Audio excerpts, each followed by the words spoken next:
Selamat siang Pak Wibawanto, saya Koniki Alina Megis Ranitata. Di sini saya akan menjelaskan dan merangkum materi dari minggu pertama hingga minggu ke-7 yang saya dapatkan pada kelas politik ekonomi kawasan Amerika Serikat.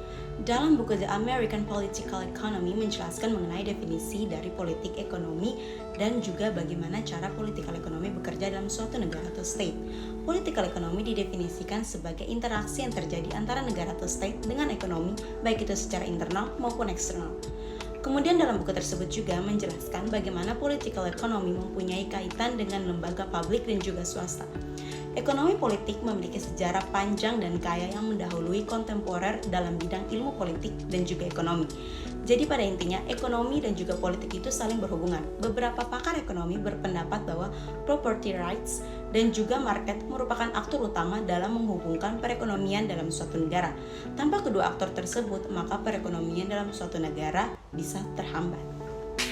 Pada minggu ketiga, kami membahas mengenai South American and the Politics of US Foreign Policy, yakni membahas mengenai Amerika Latin yang merupakan sebuah sebutan wilayah benua Amerika bagian selatan. Benua Amerika Selatan terdiri dari 34 negara dan mempunyai total penduduk sekitar 500 juta jiwa atau 10% dari populasi dunia. Pada mulanya, benua Amerika Selatan penuh dengan hutan hujan tropis yang mempunyai luas sekitar 5 miliar hektar, namun setelah memasuki abad milenium, lebih dari 50 juta hektar hutan hujan tropis hilang setiap tahunnya. Hal ini disebabkan oleh beberapa negara yang eksploitasi sumber daya alam di beberapa hutan hujan tropis. Salah satu contoh negara yang melakukan eksploitasi sumber daya alam adalah Brasil. Kemudian saya mempelajari dua hal yang sangat penting, yakni pertama, natur dari proses kebijakan luar negeri Amerika Serikat adalah proses yang sangat rumit. Dan yang kedua adalah proses yang bersifat sangat politis. Proses kebijakan luar negeri Amerika Serikat adalah proses yang cukup rumit, di mana kebijakan luar negeri Amerika Serikat tidak hanya didominasi oleh presiden seperti bagaimana setiap orang memiliki pandangan yang sederhana bahwa proses kebijakan luar negeri hanya bergantung pada keputusan presiden. Faktanya banyak individu dan institusi yang terlibat dalam proses kebijakan luar negeri, termasuk penasihat presiden, pejabat tinggi, birokrasi kebijakan luar negeri, kongres, pengadilan, pemerintah negara bagian atau states, masyarakat, partai politik, kelompok kepentingan, gerakan sosial, media, dan berbagai aktor internasional. Artinya proses pembuatan kebijakan tidak bersifat statis, melainkan dinamis dan selalu berubah-ubah, menghadirkan tingkat proses yang kompleks. Selain itu, proses ini juga bersifat politis. Artinya proses kebijakan luar negeri di Amerika Serikat adalah proses politik, dan politik adalah inti dari seluruh proses kebijakan luar negeri di Amerika Serikat. Kemudian pada minggu keempat kami membahas mengenai The Other of Americans and Presidential Power and Leadership, di mana kami membahas mengenai dasar dari politik ekonomi ada 4, yaitu sistem politik, ekonomi, hukum, dan ekonomi development. Ekonomi suatu negara akan selalu bergantung pada political economy. Sistem politik adalah sistem pemerintahan yang ada di negara dan dapat dilihat dari apakah negara itu individualis atau totalitarianisme. Totalitarianisme adalah bentuk pemerintahan di mana satu orang atau partai politik melakukan kontrol mutlak atas semua bidang kehidupan manusia dan melarang partai politik lawan. Buku Presidential Power and Leadership in America menjelaskan mengenai sifat dan peran dari seorang presiden di Amerika. Saya sendiri mempelajari banyak hal, terutama bagaimana seorang presiden berkuasa di Amerika sendiri. Bentuk dan sifat dari Amerika sendiri adalah demokrasi presidensial, yaitu terdapat presiden serta wakil presiden. Namun perbedaan kuasa presiden Amerika dengan Indonesia adalah presiden Amerika mempunyai 50% kuasa terhadap negara, sedangkan 50% lainnya dikuasai oleh pemerintah pusat. Lalu di minggu yang kelima kami membahas mengenai political economy in America, di mana ada Mercosur yang merupakan sebuah forum dan kerjasama yang dirancang oleh Uruguay, Paraguay, Argentina, dan juga Brasil. Dengan tujuan dari pembentukan kerjasama tersebut adalah untuk menciptakan pasar regional terpadu yang diisikan anggota-anggota yang meliberalisasi perdagangan satu sama lain dengan mengenakan tarif atas barang-barang yang diimpor terhadap non-anggotanya.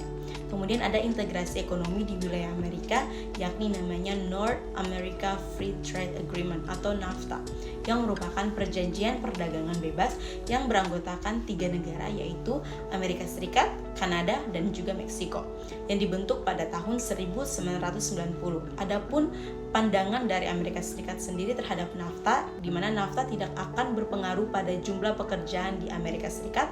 Kemudian NAFTA dapat membantu lingkungan.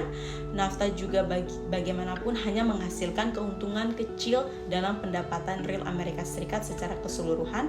Kemudian NAFTA menyebabkan sedikit penurunan upah real pekerja Amerika Serikat yang tidak terampil. Dan untuk sudut pandang Amerika Serikat sendiri terkait NAFTA pada dasarnya merupakan kebijakan luar negeri daripada sebuah organisasi untuk masalah ekonomi. Berpindah pada minggu yang ke-6, kita membahas mengenai security. Tidak mungkin orang itu bisa hidup sendiri, pasti memerlukan orang lain juga dalam hidupnya. Security itu ada untuk bisa secure dari ketakutan atau bahaya. Security itu ada karena adanya ancaman dari peperangan zaman dahulu. Security adalah persyaratan utama terciptanya human life yang diinginkan. Security merupakan kebutuhan private dan juga public. Security ada buat mengurangi adanya insecurity. Jika tidak ada orang lain yang mengancam kita, maka tidak ada yang namanya security. Kemudian menurut Thomas Hobbes, manusia adalah makhluk yang mementingkan dirinya sendiri untuk hidup. Jadi, security dibutuhkan agar ada keamanan dari ancaman orang lain. Kemudian, mengenai konsep weak weight state, di mana weak weight state adalah negara yang gagal memprovide kebutuhan rakyatnya. Selanjutnya ada namanya failed weight state, di mana negara yang selangkah lagi akan menjadi negara gagal. Lalu ada quasi state yang adalah negara yang belum bisa dikatakan negara, dan totalitarian state di mana pemerintah mau hadir di segala aktivitas warga negara, tapi di waktu yang bersamaan dia juga gagal dalam membangun negaranya, dan hal ini cukup dilihat menjadi sebuah ancaman global juga. Berpindah pada minggu yang terakhir, minggu ke-7, di mana kita membahas mengenai US National Strategy, Foreign Policy, Security, and Economy, di mana Amerika Serikat ini telah lama berkomitmen untuk mengedepankan dan mempromosikan tatanan global yang bebas, terbuka, sejahtera, dan aman demi manfaat yang akan diperoleh baik oleh Amerika Serikat maupun masyarakat internasional secara luas.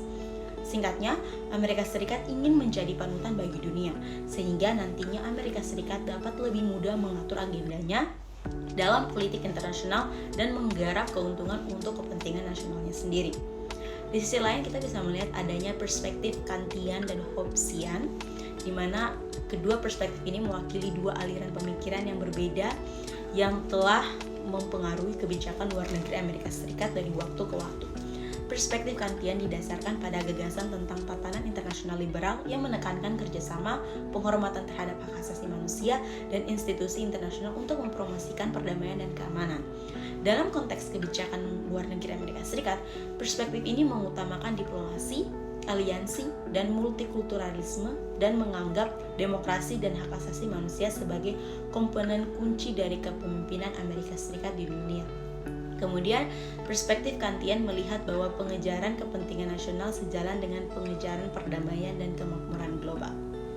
Sedangkan di sisi lainnya, ada perspektif Hobbesian didasarkan pada gagasan bahwa hubungan internasional didorong oleh persaingan kekuasaan dan bahwa negara-negara harus siap menggunakan kekuatan untuk melindungi kepentingan mereka dalam sistem dengan sifat self-help. Dalam konteks kebijakan luar negeri Amerika Serikat, perspektif ini menekankan kekuatan militer, aksi unilateral, dan fokus pada persaingan strategis dengan kekuatan besar lainnya. Sekian materi dari saya yang dapat saya rangkum menjadi satu. Terima kasih.